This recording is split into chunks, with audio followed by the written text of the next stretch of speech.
evening and welcome to the City of Petaluma regular meeting of the City Council and the Petaluma Community Development Successor Agency. Can we have a roll call? Barrett. Here. Fisher. Here. Healy. Here. Kearney. Here. King. Here. McDonald. Here. Miller. Here. All members are Today, present. the M Group notified the public that they will conduct a drive test in the next few weeks. This is excellent news, and this is evidence that will go into the public record to show that there is no significant gap in service and no need for the proposed cell tower on the top of the Petaluma Creamery. Great job to the city for getting this done. In the same email, though, the applicant is now requesting that the tolling agreement be pushed out again for the 5th time in almost 17 months to March 1st, 2021, pushing the length of this project to almost 2 years. Please do not let this happen again. The reason that the applicant wants more time is, again, that they are still out of compliance for their ammonia cooling system, out of compliance with the Bay Area Air Quality Management District and other safety and operational issues. They are still not giving the city the information that it has asked for many times, as well as not complying with multiple city codes. Last week, the creamery was even cited by the fire department. This project still continues to be a mess. There is still time to have a joint meeting for the HCPC and the Planning Commission to hear and rule on this project, and still time before January 29th for the City Council to meet and rule on this as well. The applicant has had almost 17 months to fix all of these issues, and they still cannot. The time is now for all parties involved to hold the applicant accountable and make the right decision for the city and its citizens. Do not allow the applicant to push out the tolling agreement again. Great job again for getting the drive test ordered. Thank you for your time. I attest and affirm the following is that within my knowledge and is true and accurate. I have to agree with Scott. There is no reason to let this deadline go out any further. They have been granted 3 of these already, at least. This is it. Hold the line. Force them to do it in the time that's needed. Hey, this drive test can take pretty quick. I understand it, but you can just read through the one they did in Monterey, and you're going to see that they're going to roam around and figure out that there is no significant gap in coverage because everybody can make a phone call. That's already been proven. We already have data in the record to prove that. So the good news is now you have an engineer stamp on such data, and that is all you need to say no to this project. This is a bad project for many, many reasons, but now that you're going to have this objective data in the record, that's what you have to go by. And you have to go by the data itself, not by the summary report. That is very important. What happens? Oh, people like Lee Offenbach, they can be trusted if you rein them in. They can't make any statements about safety. Please understand that. Compliance with the FCC guideline does not ensure public safety. Lee Offenbach from CTC has no credentials to speak about safety. No science, no medical. Neither does Hammett and Edison. They can make no statements about safety. Don't allow them. All they can talk to you is about compliance. Hey, compliance doesn't do it. Compliance is still going to be a problem for many, many, many people. It will ruin the quiet enjoyment of streets. The biggest problem you have right now is telecom law firm. I hope you didn't hire them, because if you read the letter we gave you from Susan Foster to Malibu, she talks all about the conflict of interest between 2 different businesses, Telecom Law Firm PC and another one called Permit Team LLC, both managed by Trip May and Jonathan Kramer. This is all about lining their pockets, folks. That's why they want the whole thing to roll out. They are bad people to give you advice. We gave you better names, including Mark Pollock. Danley won't call him back. Good evening. The Verizon Major Wireless Facility is about profit at the expense of people. It is about lease revenue and Verizon's high profit business plan to deploy major wireless infrastructure within our city. It's about getting this facility installed, and then once it's installed, turning up the signal. It's not about 4G, because legally once installed, this facility's power output can be increased without the city's approval or even the city knowing about it, as long as the size of the equipment follows FCC order number 20-153, which says once facility is installed, local governments are obligated to approve modification requests, including allowing existing antennas to be modified to be up to 10% higher, up to 20 feet higher, whichever is greater. And also it allows the addition of 4 more ancillary equipment with no cumulative limitation. The fact is, this applicant will not have to get another permit to go to 5G. The upgrade will be purely an administrative process. To stop this, the city must not trust the applicant or Verizon. Why would you? Do not trust any of their consultants, and certainly not telecom law firm, which the city apparently hired, yet that's not quite confirmed.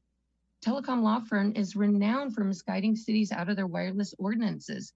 Watch the 2018 Monterey Planning Commission meeting of how it was citizens, not city staff, who uncovered the misguidance and untruths of the applicant and telecom law firm. Read why Malibu replaced telecom law firm. They booted them and replaced them because citizens uncovered their misguidance and untruths.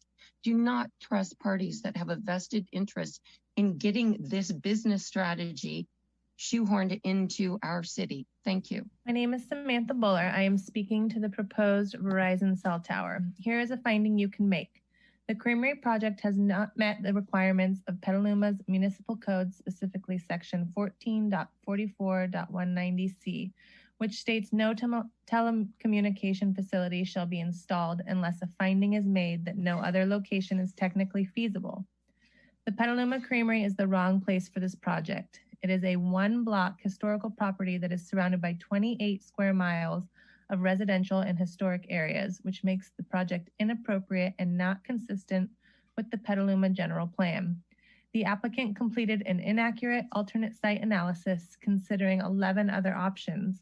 Most were businesses the applicant said were too small, therefore not feasible. This simply is not true and not supported by the evidence in the record. There, in fact, were two feasible sites, property number 8 and 11 on the list. The analysis from number 8 used loaded words like cramped, difficult, and does not meet our goal. The location is feasible in every sense of the word, especially as multiple other wireless carriers already use the same site. The second feasible site, the owner was actually interested and was in the search ring, had no reasons to be disqualified. All that was written was an incomplete sentence with no substantial written evidence. The city of Petaluma has worked hard to pass good protective ordinances. We can rely on these ordinances to say no to this wireless facility. If the applicant will not comply with these ordinances, then the city has the right to hold them accountable or to not do business with them. An alternate site is the answer for this project. Thank you for your time. Good evening. The proposed 16 antenna farm on top of the Petaluma Creamery will quickly become a 5G tower. Citizens of Petaluma have been asking the city to clarify if this tower will be 5G and how this process happens. Initially, the tower is going to be 4G, and if the applicant wants to move to 5G, will they have to apply for a new permit? Does this permit come from the planning department? Does city staff have a say in this? Does the community have a say in this? These are all questions that need to be answered immediately. If this tower goes up, then the city does not have any control what happens after that. The applicant legally can upgrade their towers each year. And yes, they will be upgrading to 5G as soon as they possibly can. In several emails from the city to the public and to other city officials, they have been stating that this tower will not be 5G and that the applicant has said that they have an understanding with the city to get a permit if or when they go to 5G. Again, this is not correct. The applicant legally can upgrade their towers each year. The applicant is already not abiding by many city codes, is not giving the city the information that it is asking for, and has acted in bad faith many times. So why would this agreement be any different? Also, this is not about an agreement. It is about following city codes and local authorities, rules and regulations. Thank you very much for your time. There's completely total double standard.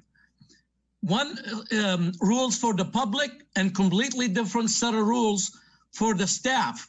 So, and at some point, you guys need to take the blinders off and hold the staff accountable for their wrongdoing, not to praise him and thank him for nonsense show that if they have sold tickets, it will be a very big comedy show. Thank you. There's been a lot of complaints, I think, in general. I certainly hear them, and I'm sure other council members and staff hears them about people who feel that there's not enough coordination between our county and the cities regarding how we're dealing with COVID.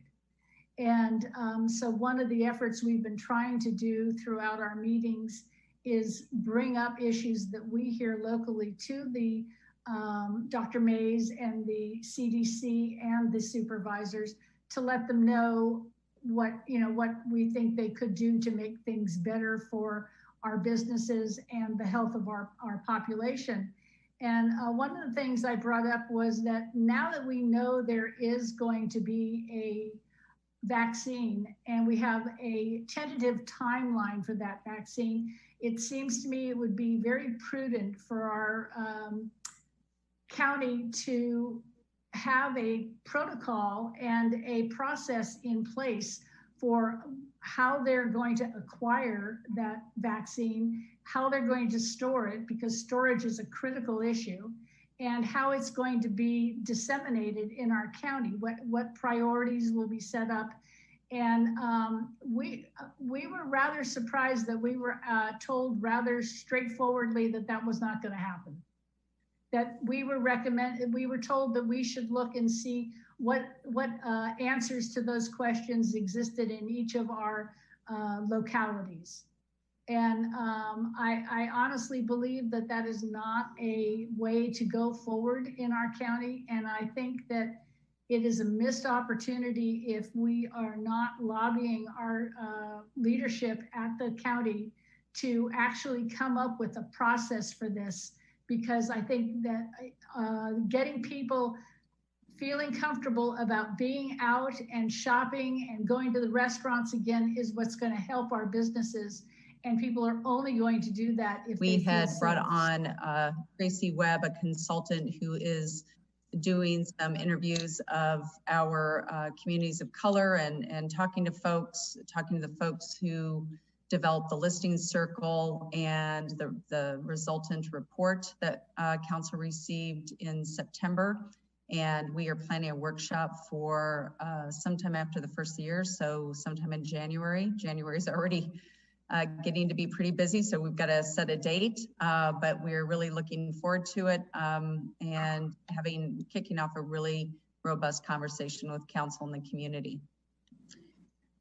Would also like to say, take this moment to say on behalf of our city, I would like to express gratitude to our Petaluma community for turning out in droves to the polls and having a really high voter turnout.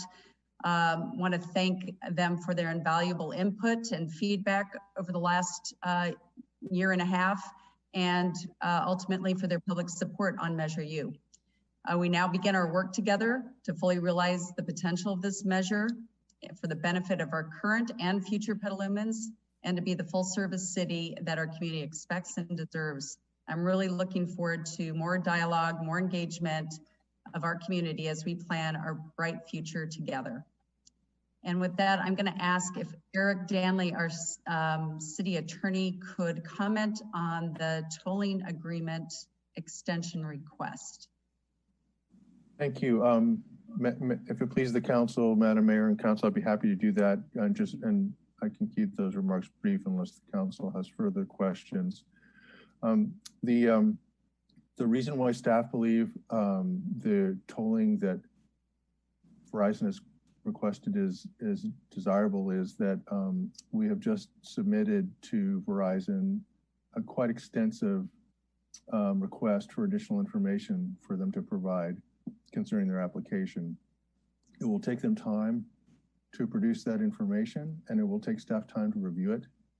And both of those activities are very much in the interest, we believe, of thorough review of the application in comparison with the city's cell tower regulations and the Telecommunications Act. Just because we may extend the tolling does not delay our work. It allows us time within which to do our work and protects the city and its residents against potential deemed approved status pursuant to the Telecommunication Act shot clock rules. So that's to address that question in case it's one that the council members shared, and I'd be happy to answer any questions if you have any. Thank you.